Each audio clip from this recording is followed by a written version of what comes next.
У шафиитов, да. Поэтому шафииты, у них что? Жениться можно только на верующей рабыне. А у ханефитов нет. То есть, когда, и вот это вот есть как бы практический пример, как, то есть, те или иные ученые, да, как они применяли свои вот эти методы. По муафа, по прямому пониманию, разрешено, то есть, женитесь, Аллах говорит, женитесь на верующих рабынях ваших. Через противоположное, если они не верующие, нельзя жениться. Но противоположное кто-то принимает, как шафииты, а ханефиты не принимают. Поэтому у ханефитов, из этого аята они, то есть единственное, что ханефиты говорят, что Аллах Субхану ва Тааля поощряет жениться на верующих рабынях.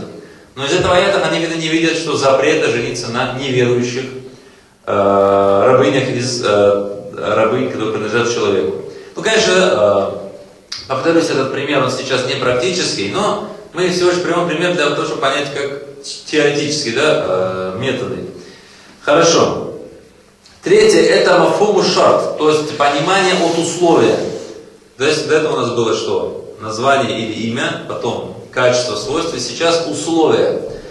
Приведем такой пример. Сура Талят, развод, 6-й аят, говорится, а если они беременны, то содержите их, то есть вы должны их содержать, пока они не разрешатся от своего времени. То есть, а если, ну здесь подразумевается что? Что если муж развелся с женой, а она беременна, он обязан ее содержать полностью, пока она не родит, да, пока она не родит. В этом аяте поставлено у нас какое условие? У нас поставлено условие, при котором содержание жены после развода обязательно до чего? До родов, да, пока она не родит. Имам Шафии поэтому обязал содержание жены после развода во время только срока, при котором это условие действует. То смотрите, в Коране здесь говорится, если вы развелись и жена ваша беременна, вы должны ее содержать, пока она не родит. Имам Шафии, отталкиваясь от этого условия, то есть пока она не родит, да, пока не родится ребенок, должен ты ее содержать. Имам Шафии что сказал? Поэтому обязательно содержать до этого срока. Естественно, противоположное понимание какое будет? Противоположное понимание. Как мы в противоположном смысле поймем? После срока не обязательно содержать ее. Поэтому имам Шафии говорит, пока родит, обязан муж ее содержать. После как родит, муж ее не обязан уже содержать. Это поэтому в шафийском мазхабе. Ханефиты противоположное понимание не принимают как доказательство. Поэтому у них обязанность содержания жены может быть продлено и даже после родов, но для этого у них какие-то другие есть свои какие-то доказательства или основания. Хорошо. Есть ли вопросы по этому? Идем дальше. Понимание от какой-то границы, рамки или цели. Или гая, мафхумуль гая. То есть иногда Аллах Субхану ва Тааля, когда сообщает и говорит о какой-то норме, устанавливает какую-то границу, или какие-то рамки, или какую-то цель. Так? Так вот, можно ли тоже отталкиваться от этих границ, рамок или целей в понимании мухалиф или муафака? Здесь приведем такой пример. Сражайтесь с ними, то есть с врагами, пока не исчезнет смута. Сражайтесь с ними, то есть с врагами, пока не исчезнет смута. То есть, другими словами, границей, до которой предписано сражение, это какая граница? Прекращение смуты. Ну, здесь смута фитна, да, в Коране говорится фитна.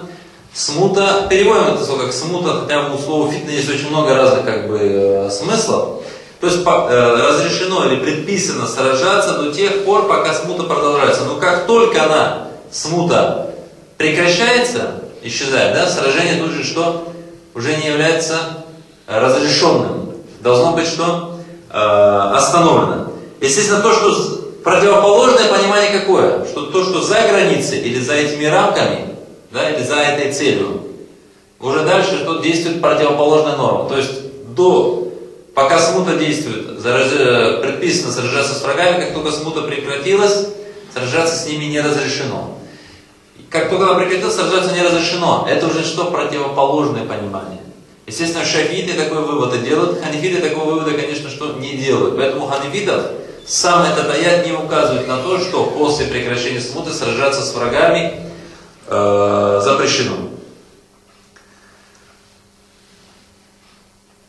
И последнее, пятое, это мафхумуль адад. То есть понимание от числа. Понимание от какого-то числа. Хорошо, здесь такой пример приведем. В суре Нур, свет, во втором аяте говорится: и прелюбодейку, и прелюбодея, азанию, зани, фаджриду куллю вахади минхума ми'ата джальда. Прелюбодейку и прелюбодея, каждого из них секите сотни плетей. То есть бейте 100 раз плетью, да? Бейте 100 раз. Хорошо.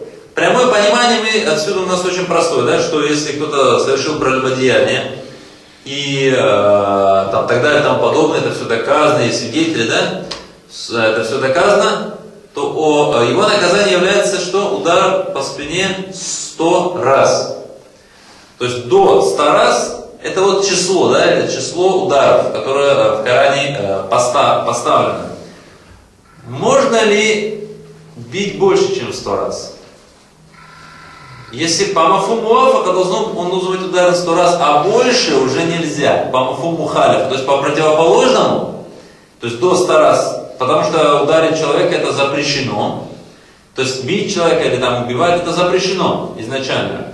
Разрешается только по каким-то причинам, то есть из-за каких-то преступлений, и только в той мере, которая что? Установлена эта мера, да, или это число. Так вот здесь по прямому пониманию мы понимаем, что 100 раз нужно его ударить, не меньше. Прямое понимание говорит, скажем так, оно говорит об обязательности всего того, что до числа или до границы, или до рамки. То есть менее 100 раз нельзя. А вот более 100 раз, противоположное понимание говорит о том, что нельзя более чем 100 раз. Поэтому шафиты, они более чем 100 раз не могут, кроме этого, еще чем-то наказать его. Ханифиты противоположное понимание, естественно, не берут, поэтому они могут добавить еще какое-то наказание, если ханифитский судья увидит в этом, то есть какой-то смысл или какую-то необходимость.